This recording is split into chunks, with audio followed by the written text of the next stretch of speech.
Salam damai dan sejahtera adalah kebijakan politik luar negeri pemerintah Indonesia untuk mendukung kemerdekaan bangsa Palestina. Alasannya, itu adalah bagian dari amanat konstitusi yang menentang segala bentuk penjajahan di muka bumi. Tapi benarkah ada penjajahan bangsa Palestina? Jika kita mau melihat duduk perkaranya berdasarkan fakta sejarah, sesungguhnya tidak ada yang namanya bangsa Palestina, dan otomatis juga tidak ada penjajahan terhadap bangsa Palestina. Yang ada adalah upaya politik dan kekerasan yang kotor dan bodoh untuk menolak keberadaan negara Israel.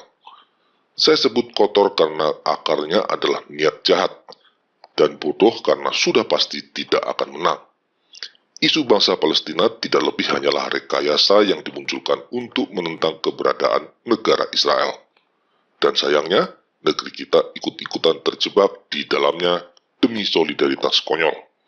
Itulah kira-kira garis besarnya. Pada video kali ini saya akan membahas masalah konflik Palestina dan dampaknya terhadap NKRI atas sikap dukungannya terhadap Palestina. Pada bagian pertama saya akan membahas secara ringkas akar masalah konflik Israel dan Palestina. Dan pada bagian yang kedua saya akan membahas dampak buruk dukungan tersebut bagi kesatuan NKRI. Kita sering mendengar bahwa konflik di Timur Tengah adalah karena perjuangan bangsa Palestina untuk merdeka dari pendudukan Israel. Sayangnya ini cuma hoaks. Bangsa Palestina itu sesungguhnya tidak ada saat Israel menyatakan kemerdekaannya. Mereka yang menyebut dirinya orang-orang Palestina tidak lebih adalah orang-orang yang bermukim di wilayah yang disebut dengan Palestina. Mayoritas mereka adalah keturunan Arab, tapi ada juga keturunan Yahudi dan etnis-etnis lain. Selama 2000 tahun sejak bangsa Israel meninggalkan tanah tersebut, entah mengapa, tidak pernah terbentuk sebuah bangsa Palestina yang memiliki identitas budaya dan kebangsaan sendiri. Sebagai kekuatan politik dan militer pun juga tidak pernah ada. Faktanya, tidak pernah ada yang namanya raja atau pemimpin bangsa Palestina sampai dengan pertengahan abad 20. Bahkan sampai hari ini, tidak ada yang namanya bahasa Palestina. Tepat apa yang dikatakan oleh Golda Meir, Perdana Menteri Israel. Tidak ada yang namanya bangsa Palestina. Bukannya kita datang lalu mencampakkan mereka keluar dan merebut negara mereka. Mereka tidak ada. Hal yang sama diungkapkan juga oleh Hafez al-Assad, Presiden Syria, dalam pesannya kepada Yasir Arafat. Jangan melupakan satu hal ini. Tidak ada yang namanya bangsa Palestina. Palestina adalah bagian tak terpisahkan dari Syria. Intinya, Palestina sebagai sebuah bangsa yang memiliki identitas sejarah, budaya, ras, bahasa, atau kekuatan politik tersendiri sama sekali tidak pernah ada sebelum pertengahan abad 20. Itu cuma hoaks yang disuarakan oleh orang-orang yang tidak paham sejarahnya. Ini contohnya. Yasir Arafat pernah mengatakan bahwa bangsa Palestina adalah orang-orang Kanaan yang tinggal di tanah tersebut jauh sebelum bangsa Yahudi. Ini tentu saja tidak benar, karena bangsa Kanaan sudah punah. Ada lagi yang mengatakan mereka adalah bangsa Filistin yang disebut dalam Alkitab. Itu pun juga tidak benar, karena bangsa Filistin tidak lain adalah kaum pendatang Yunani yang menginvasi daerah tersebut sekitar 1000 tahun sebelum kedatangan Yesus, dan mereka juga sudah punah. Yang paling konyol, ada orang yang mengatakan bahwa Yesus adalah bangsa Palestina. Sama sekali bukan. Yesus jelas orang Yahudi dan di zaman itu tidak ada yang namanya orang Palestina. Jadi dari mana nama Palestina berasal? Istilah ini diberikan pertama kali tahun 154 Masehi kepada wilayah Yudea oleh Kaisar Romawi bernama Hadrian yang menguasai wilayah tersebut. Pada masa itu, Kaisar Hadrian yang dipusingkan oleh pemberontakan orang-orang Yahudi membasmi dan mengusir mereka keluar dari wilayah Yudea. Untuk mencegah orang-orang Yahudi datang kembali karena alasan keterikatan mereka terhadap tanah tersebut, wilayah Yudea diberi nama baru dengan mengambil nama bangsa Filistin yang pernah menjadi musuh orang-orang Yahudi. Tanah tersebut selanjutnya diberi nama Syria Palestina. Itulah asal mula penamaan wilayah tersebut menjadi Palestina. Walaupun sebagian besar orang Yahudi sudah diusir dari wilayah tersebut, tetap ada kelompok-kelompok kecil Yahudi yang tinggal di sana berbaur dengan bangsa-bangsa lain, seperti bangsa Yunani, Mesir, Arab, Persia, dan lain-lain. Selanjutnya, wilayah tersebut menjadi tempat tinggal bagi banyak bangsa dan berkali-kali berganti penguasa. Tapi tidak ada satupun yang pernah mengklaim wilayah tersebut sebagai tanah air mereka. Jadi, satu-satunya bangsa yang pernah mengklaim wilayah tersebut sebagai tanah air mereka dengan Yerusalem sebagai ibu kotanya dan bangsa itu masih ada hingga hari ini hanyalah bangsa Yahudi. Itu fakta sejarah. Sepertinya sudah menjadi kehendak Tuhan bahwa tidak ada satupun bangsa yang mengklaim wilayah tersebut sebagai tanah air kecuali bangsa Israel. Adalah Theodor Herzl yang pada tahun 1897 mengemukakan ide tentang adanya negara Yahudi. Gagasan ini kemudian mulai membuat banyak orang Yahudi yang tertarik kembali ke tanah Palestina, tempat nenek moyang mereka berasal. Setelah Perang Dunia Pertama, wilayah tersebut ada dalam kekuasaan Inggris yang merebutnya dari kekhalifahan Ottoman Turki. Sementara itu, imigran Yahudi mulai bertambah banyak datang ke wilayah Palestina. Kedatangan imigran Yahudi ini tentu menimbulkan pergesekan sosial dengan orang Arab yang menjadi mayoritas pada waktu itu. Akhirnya pada tahun 1936, muncullah pemberontakan orang-orang Arab melawan pendudukan Inggris dan sekaligus juga orang-orang Yahudi. Untuk mengatasi pemberontakan tersebut, kemudian Lord William Peel membentuk komisi yang menawarkan kemerdekaan pada dua pihak yang bertikai. Orang Arab akan menguasai 80% wilayah, dan sisanya diberikan kepada Yahudi. Meskipun pembagian ini merugikan, orang Yahudi setuju, tapi orang Arab justru menolak. Dalam ketamakannya, mereka ingin menguasai seluruhnya dan mengusir orang-orang Yahudi. Itu adalah penolakan pertama orang-orang Arab Palestina untuk merdeka. Selanjutnya, sebagai pemegang mandat atas wilayah tersebut, Inggris memberikan kemerdekaan pada Yordania tahun 1946 dan Irak pada tahun 1947. Sedangkan sisa wilayah yang masih bertikai diserahkan pada Liga Bangsa-Bangsa setelah mandatnya habis pada tahun 1947. Sama seperti sebelumnya, pada bulan November 1947, Liga Bangsa-Bangsa menawarkan untuk membentuk dua negara terpisah di wilayah yang bersengketa. Kali ini luas wilayahnya relatif hampir sama karena meningkatnya imigran Yahudi yang datang secara signifikan akibat kekejaman Nazi pada Perang Dunia Kedua. Orang-orang Yahudi setuju pada tawaran ini, tapi orang-orang Arab kembali menolak.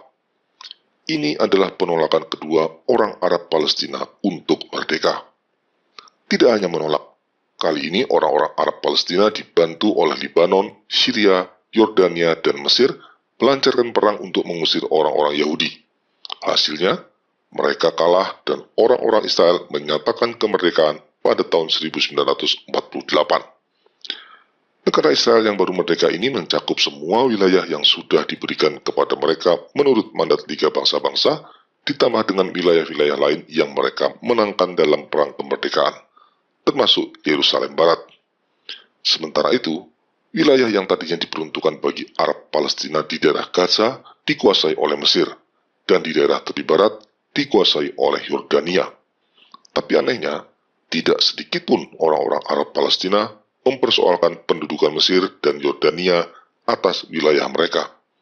Hanya pendudukan oleh Israel saja yang mereka permasalahkan.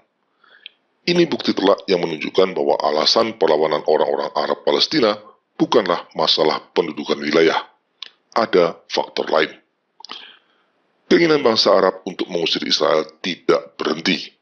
Pada tahun 1964, orang-orang Arab Palestina membentuk PLO, Organisasi Pembebasan Palestina, yang salah satu tujuannya adalah untuk menghapuskan negara Israel.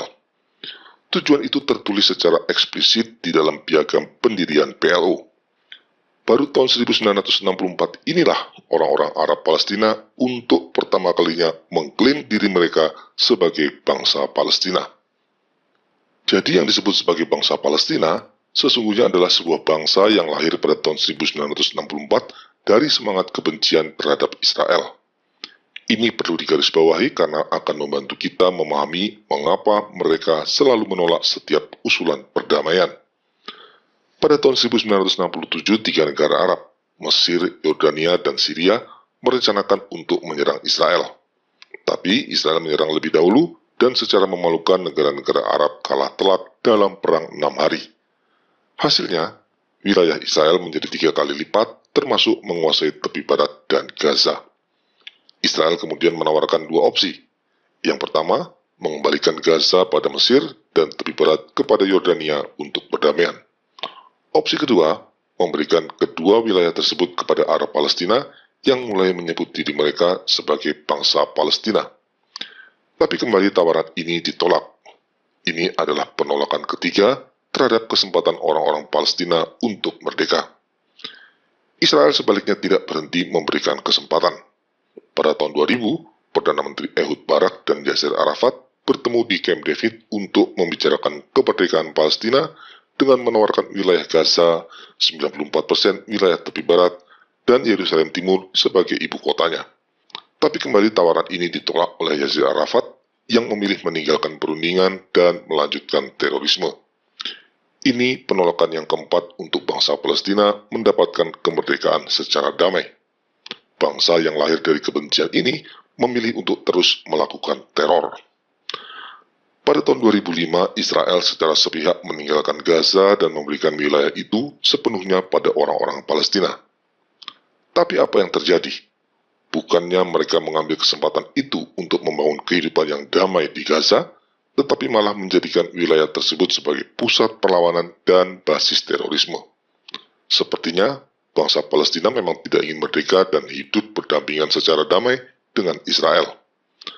Pada tahun 2008, kembali Israel menawarkan kemerdekaan Palestina. Perdana Menteri Ehud Olmert menawarkan Palestina apa yang sudah ditawarkan di Camp David, ditambah dengan beberapa wilayah lain. Tapi oleh pemimpin PLO Mahmud Abbas, tawaran ini kembali ditolak. Ini penolakan yang kelima dari Palestina untuk mendapatkan kemerdekaannya secara damai. Dari kelima penolakan yang konsisten ini, kesimpulannya cuma satu. Doktrin perjuangan Palestina bukanlah kemerdekaan mereka sebagai bangsa, tapi pemusnahan Israel. Ini doktrin yang sangat jahat dan pasti berasal dari kuasa gelap. Sekarang kita beralih ke Israel. Dari manakah bangsa ini berasal? Kita bisa membaca sejarahnya dalam kitab suci. Berfirmanlah Tuhan kepada Abram, "Pandanglah sekelilingmu dan lihatlah dari tempat engkau berdiri itu ke timur dan ke barat, ke utara dan selatan, sebab seluruh negeri yang kau lihat itu akan kuberikan kepadamu dan kepada keturunanmu untuk selama-lamanya." Kitab Kejadian bab 12 ayat 14-15. Jadi tanah yang dimiliki bangsa Israel sesungguhnya adalah tanah yang dijanjikan Tuhan kepada Abram atau Abraham dan keturunannya untuk selama-lamanya. Sementara itu Israel adalah nama lain dari Yakub, cucu Abraham. Dia memiliki 12 orang anak laki-laki yang nama-namanya kelak menjadi nama dari suku-suku Israel. Dari keturunan Yakub inilah bangsa Israel berasal. Selanjutnya, kurang lebih 1000 tahun sebelum Masehi, bangsa Israel mendirikan kerajaan mereka dengan Saul sebagai rajanya yang pertama, Daud menjadi raja yang kedua, dan Salomo yang ketiga. Ibu kota kerajaan Israel tidak lain adalah Yerusalem yang dikenal juga dengan nama kota Daud. Setelah Salomo, kerajaan Israel akhirnya terbagi-bagi. Yang terbesar, Samaria di utara dan Judea di selatan. Itulah dasar historis dan religius dari keterikatan bangsa Yahudi terhadap negara Israel yang mereka dirikan sekarang. Tidak ada suatu bangsa di muka bumi ini yang punya keterkaitan dengan tanah airnya lebih kuat dari keterkaitan yang dimiliki bangsa Israel terhadap tanah airnya. Sebab Tuhan sendirilah yang memberikan tanah itu secara eksplisit kepada mereka untuk selama-lamanya. Itu fakta yang unik, hanya satu-satunya. Setelah terpencar ke berbagai penjuru dunia selama berabad-abad, mereka kembali ke tanah air mereka yang sudah berubah namanya menjadi Palestina sebagai imigran. Selanjutnya, tahun 1948, mereka menyatakan diri sebagai bangsa yang merdeka di tanah air yang sudah dijanjikan Tuhan kepada mereka. Dan kemerdekaan ini diakui sah di mata hukum internasional. Bahwa negara-negara Arab tidak mau mengakuinya itu soal lain. Satu hal yang jelas, Tuhan pasti menyatakan kemerdekaan itu sah. Demikian juga ketika mereka sebagai negara yang berdaulat dan wajib membela diri dari serangan bangsa lain, dapat merebut kembali seluruh wilayah Yerusalem dan wilayah-wilayah lain yang membuat luas negara mereka bertambah menjadi 3 kali lipat. Itu hasil yang didapat pada tahun 1967 melalui peperangan 6 hari yang ajaib. Perhatikanlah bagaimana tangan Tuhan bekerja bagi Israel. Pada saat pembagian wilayah yang diberikan Liga Bangsa-Bangsa tahun 1947, Israel tidak menguasai Yerusalem sama sekali. Tapi karena dipaksa berperang, mereka menjadi negara merdeka di tahun 1948 dengan mendapatkan Yerusalem Barat. Kemudian ketika mereka kembali dipaksa berperang pada tahun 1967, mereka malah berhasil menguasai Yerusalem seluruhnya. Pada perang 6 hari di tahun 1967 itu, mereka dipaksa menyerang lebih dahulu setelah 3 negara yaitu Mesir, Yordania, dan Syria berencana akan menyerbu dan menghapuskan negara Israel. Ada banyak keajaiban yang membuat Israel dapat memenangkan peperangan yang tidak seimbang itu. Ini beberapa contohnya. Serangan udara pertama Israel terhadap Mesir dapat berhasil dengan gemilang karena Mesir tidak dapat membaca pesan bahaya yang dikirimkan Yordania.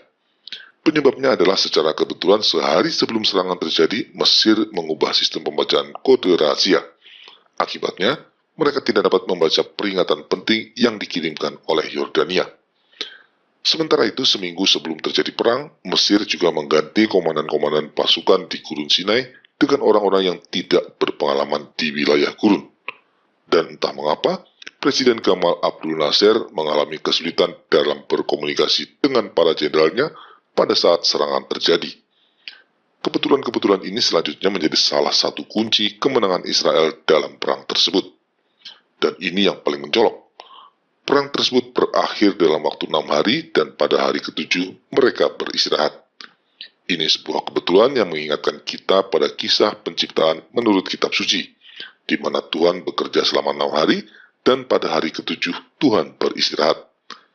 Keterkaitan ini seperti menunjukkan kepada semua orang bahwa Tuhanlah yang sedang bekerja menolong Israel dalam peperangan tersebut. Bahkan dengan melihatnya secara lebih luas, hasil perang yang membuat bangsa Israel kembali menguasai Yerusalem setelah terbuang hampir 2000 tahun lamanya, menjadi tanda bahwa keberadaan negara Israel dan penguasaan terhadap Yerusalem adalah bagian dari rencana Tuhan, yaitu untuk memulangkan bangsa Yahudi yang tersebar kembali ke tanah terjanji. Sama seperti saat Tuhan mengembalikan mereka dari Mesir dan juga dari Babel di masa lalu. Soal bangsa Arab yang sudah dipermalukan habis-habisan dalam perang tahun 1967 tersebut, lalu merengek-rengek meminta bantuan banyak negara melalui PBB untuk tidak mengakui kemenangan Israel, itu soal lain. Satu hal yang pasti, Tuhan sendiri yang memberikan kemenangan itu. Tapi kemudian akan muncul pertanyaan, mengapa kembalinya bangsa Israel ke Yerusalem begitu penting, sehingga Tuhan sampai campur tangan begitu dalam untuk menolong mereka tetap eksis sampai dengan detik ini? Mari kita gali hal itu lebih jauh lagi. Seperti yang sudah disebutkan tadi, kepada Abraham Tuhan menjanjikan tanah Kanaan sebagai milik keturunan Abraham, yaitu bangsa Israel untuk selamanya. Namun dalam kitab suci juga disebutkan 2 kali bangsa Israel keluar dari tanah terjanji dan 2 kali pula Tuhan mengembalikan mereka. Yang pertama adalah karena bencana kelaparan yang memaksa semua keturunan Yakub mengungsi ke Mesir dan menetap di sana. Awalnya mereka diterima dengan baik, tapi kemudian mereka dijajah oleh bangsa Mesir. 400 tahun kemudian, dengan dipimpin Musa, Tuhan mengeluarkan mereka dari penjajahan di Mesir dan berkelana di padang gurun. Tapi akhirnya dengan dipimpin oleh Yosua, bangsa Israel kembali berhasil masuk ke tanah terjanji. Yang kedua, karena ketidaksetiaan bangsa Israel, kira-kira 600 tahun sebelum Masehi, bangsa Israel ditaklukkan oleh bangsa Babel dan mereka dibuang ke negeri Babel selama kurang lebih 50 tahun lamanya. Tapi Raja Koresi atau Sirius dari Persia menaklukkan bangsa Babel dan dia digunakan Tuhan untuk mengembalikan bangsa Israel ke tanah terjanji. Selanjutnya pada tahun 70 Masehi, Bait Allah di Yerusalem dihancurkan bangsa Romawi dan Kaisar Hadrian pada tahun 154 Masehi mengusir orang-orang Yahudi dari tanah Yudea yang kemudian diganti namanya menjadi Syria Palestina. Terusirnya mereka dari tanah terjanji selama hampir 2 milenium lamanya dapat diinterpretasikan sebagai hukuman Tuhan akibat penolakan mereka terhadap Yesus. Selama masa pengasihan itu, dimanapun mereka tinggal, mereka terus dimusuhi dan dibenci oleh orang-orang di sekitarnya. Itu semua adalah bagian dari hukuman Tuhan yang harus mereka jalani. Biarlah darahnya ditanggungkan atas kami dan atas anak-anak kami. Demikianlah teriak mereka saat meminta Yesus untuk disalibkan. Tapi sebesar apapun kesalahan mereka, hukuman tersebut tidak dimaksudkan Tuhan untuk selamanya. Sebagaimana melalui tangan Koresi yang tidak mengenal Tuhan, bangsa Israel dikembalikan dari Babel, demikian juga melalui tangan kaum sekuler yang tidak peduli pada Tuhan, bangsa Israel dikembalikan ke tanah terjanji di abad ke-20. Mengenai kembalinya bangsa Yahudi setelah terusir selama hampir 2000 tahun lamanya, sebenarnya sudah dinubuatkan, baik dalam kitab Perjanjian Lama atau tepatnya pada kitab Deuterokanonika maupun pada kitab Perjanjian Baru. Sebelum bangsa Babel menghancurkan Yerusalem, Nabi Yeremia menyembunyikan tabut perjanjian dan tabernakel atau kemah suci di dalam sebuah gua yang tidak akan ditemukan sampai umat Tuhan kembali ke tanah airnya lagi. Ini katanya, tempat itu harus tetap rahasia sampai Allah mengumpulkan kembali umat serta mengasihaninya lagi. Kelak semuanya akan ditunjukkan oleh Tuhan dan kemuliaan Tuhan serta awan akan tampak lagi, sebagaimana dahulu dinyatakan kepada Musa dan sebagaimana Salomo pun telah berdoa juga, supaya tempat itu disucikan secara istimewa. Kitab 2 Makabe, bab 2 ayat 7-8. Memang setelah pembuangan dari Babel, bangsa Israel sudah kembali lagi ke tanahnya. Namun tabut perjanjian dan tabernakel tidak ditemukan. Dari sini kita bisa simpulkan bahwa kembalinya bangsa Israel dari Babel bukanlah yang dimaksud oleh Nabi Yeremia dalam nubuatnya. Akan ada masa lagi di mana bangsa Israel terusir lagi dan kembali ke tanahnya. Dan itu terbukti. Setelah menyangkal Yesus, bangsa Yahudi kembali terusir dari tanahnya dan mengembara di berbagai tempat sebagai bangsa yang tidak bertanah air. Sekarang setelah hampir 2 milenium lamanya bangsa Israel terusir dari tanah airnya, sejak tahun 1948 mereka kembali memiliki negara yang merdeka, tepat di tanah yang sudah dijanjikan Tuhan kepada Abraham. Jika kita melihat penyertaan tangan Tuhan yang begitu kuat dalam proses kembalinya mereka ke tanah terjanji hingga saat ini, cukup beralasan jika kita mengatakan ini adalah bagian dari rencana Tuhan dan sudah dinubuatkan oleh Nabi Yeremia. Ini diperkuat juga dengan nubuat Rasul Paulus. Sebab jika kamu telah dipotong sebagai cabang dari pohon zaitun liar, dan bertentangan dengan keadaanmu itu kamu telah dicangkokkan pada pohon zaitun sejati, terlebih lagi mereka ini, yang menurut asal mereka akan dicangkokkan pada pohon zaitun mereka sendiri. Sebab, saudara-saudara, supaya kamu jangan menganggap dirimu pandai, aku mau agar kamu mengetahui rahasia ini. Sebagian dari Israel telah menjadi tegar sampai jumlah yang penuh dari bangsa-bangsa lain telah masuk. Dengan jalan demikian, seluruh Israel akan diselamatkan. Seperti ada tertulis, dari Sion akan datang penebus. Ia akan menyingkirkan segala kefasikan daripada Yakub. Dan inilah perjanjianku dengan mereka, apabila aku menghapuskan dosa mereka. Surat Roma bab 11 ayat 24-27. Nubuat Rasul Paulus ini mengisyaratkan bahwa pada akhirnya bangsa Yahudi akan diselamatkan dengan menerima Yesus Kristus sebagai Tuhan dan Mesias. Mereka akan kembali menjadi umat pilihannya. Jika dikaitkan dengan nubuat Nabi Yeremia, maka sudah menjadi rencana Tuhan bahwa bangsa Israel akan berkumpul kembali di tanah airnya, yaitu tanah yang sudah dijanjikan Tuhan kepada Abraham, agar mereka dapat menerima Yesus sebagai Tuhan dan Mesias di tempat di mana mereka pernah menolaknya 2 milenium yang lalu. Dengan demikian, berdirinya negara Israel adalah bagian dari rencana Tuhan yang akan mempertobatkan dan memulihkan kembali status bangsa Israel sebagai bangsa pilihan Tuhan. Dalam teologi Kristen, setelah kedatangan Yesus dan penolakan mereka, status bangsa pilihan itu beralih dari bangsa Yahudi kepada orang-orang Kristen yang disebut sebagai bangsa Yahudi yang rohani. Tapi sekarang kita akan melihat sebuah rencana Tuhan yang luar biasa dan menggetarkan umat beriman. Sebagaimana Yesus dibangkitkan bukan hanya dalam roh, tapi juga dengan tubuhnya, Demikian juga dengan mempelainya, yaitu gereja, kelak tidak hanya terdiri dari bangsa Yahudi yang rohani atau orang-orang Kristen saja, tapi juga bangsa Yahudi menurut daging dan menurut keturunan. Itu akan diwujudkan ketika bangsa Yahudi kembali ke tanah airnya dan mengaku Yesus sebagai Tuhan dan Mesias. Jadi amat terang benderang bahwa kembalinya bangsa Yahudi ke tanah air mereka setelah terbuang hampir 2 milenium lamanya, berdirinya Israel sebagai negara merdeka, kembalinya Yerusalem ke tangan Israel, dan berbagi kemenangan mereka atas musuh-musuhnya adalah bagian dari rencana Tuhan untuk memulihkan status mereka sebagai bangsa pilihannya. Karena itu adalah rencana Tuhan, maka otomatis semua yang menghalang-halangi bangsa Israel berkumpul kembali di tanah terjanji dan berusaha mengusir mereka, berada dalam posisi melawan kehendak Tuhan. Mereka ada dalam posisi yang sama seperti Firaun yang menolak dan menghalang-halangi Musa untuk membawa bangsa Israel keluar dari tanah Mesir. Kegigihan bangsa Arab dan Palestina untuk menolak keberadaan Israel di tanah terjanji sama persis dengan kegigihan Firaun menolak bangsa Israel pergi ke tanah terjanji. Dari kitab suci kita tahu persis apa yang terjadi pada Firaun dan bangsa Mesir. Tuhan menghukum mereka dengan keras. Itu juga yang akan terjadi pada bangsa Palestina dan semua bangsa yang mendukung perjuangan mereka. Semoga kita segera sadar bahaya ini dan meminta pemerintah untuk berhenti mendukung perjuangan bangsa Palestina selama perjuangan tersebut ditujukan untuk menolak keberadaan Israel. Ini harus kita lakukan agar bangsa kita tidak ikut ditimpa hukuman Tuhan.